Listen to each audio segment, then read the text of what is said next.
The New York Mets defeated the Cleveland Guardians in the first of a three-game set by a final score of 10-9 tonight at Citi Field. In fact, the Amazons won this one in picturesque walk-off fashion, but the road to getting there was anything but pristine. Carlos Carrasco took the ball for New York and struggled in what was his first start since April 15th. Cookie gave up 5 earned runs and was working from behind pretty much the whole night. Josh Naylor started the party for Cleveland with a 3-run home run in the top of the first inning. The Guardians would later pad their lead to 5-zip, making what Mets manager Buck Showalter said after the game even more telling of what was to come. I think they're just tired of losing. Is that for oversimplified? Indeed, New York must have been sick of losing. They received home runs from 2 of the baby Mets, Brett Baty and Francisco Alvarez. They cranked their 4th and 5th, respectively. The Mets also got an RBI base knock from Jeff McNeil, all of which made it a 5-3 ball game by the end of the bottom of the 6th. When all was said and done, Pete Alonso gave the youngsters credit for their contributions. It's been awesome, and also tonight, Beatty going Appa Taka, it's been really fun to watch. For us, seeing these kids come up and help, it's awesome. They're playing phenomenal right now, and they just fit right in. There's no learning curve for these kids because they're ready. They're professionals.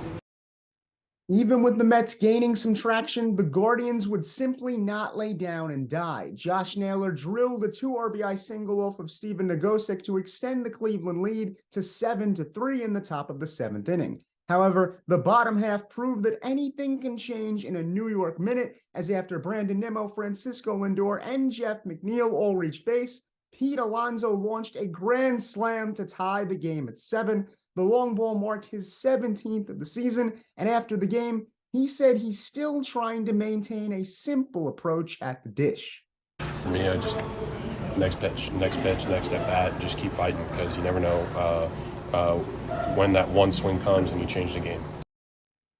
Ultimately, this one would require extra innings, and in true Mets fashion, the lead would once again tilt Cleveland's direction in the top of the 10th when Gabriel Arias launched a 2-run home run off of Drew Smith to give his club a 9-7 lead. Guardians closer Emmanuel Clase entered the contest in the bottom half of the inning. After retiring Starling Marte, he gave up an RBI single to Kid Met Mark Vientos as the inherited runner Brett Baty scored. Eduardo Escobar came in to pinch run for Vientos and nabbed second base. After Daniel Vogelbach struck out while pinch hitting for Mark Canha, Francisco Alvarez laced a single that drove in Escobar and tied the game at 9. In the process, Alvarez would move up to second base and set up Francisco Lindor. Mr. Smile would walk it off in Flushing tonight with an RBI single and later say that the contest was an example of how this team is able to stick together and will continue to do so. My teammates, everyone's sticking together. We're just pulling for each other. We're going to have bad times and good times together. We're going to struggle again at some point. It's going to happen.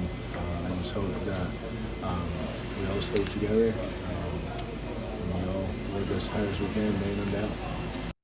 Once again, your final score is the New York Mets 10, the Cleveland Guardians 9. The win is New York's 3rd in a row, as they will get set to once again host the Guardians tomorrow afternoon at Citi Field. With WFUV Sports, I'm Colin Loughran.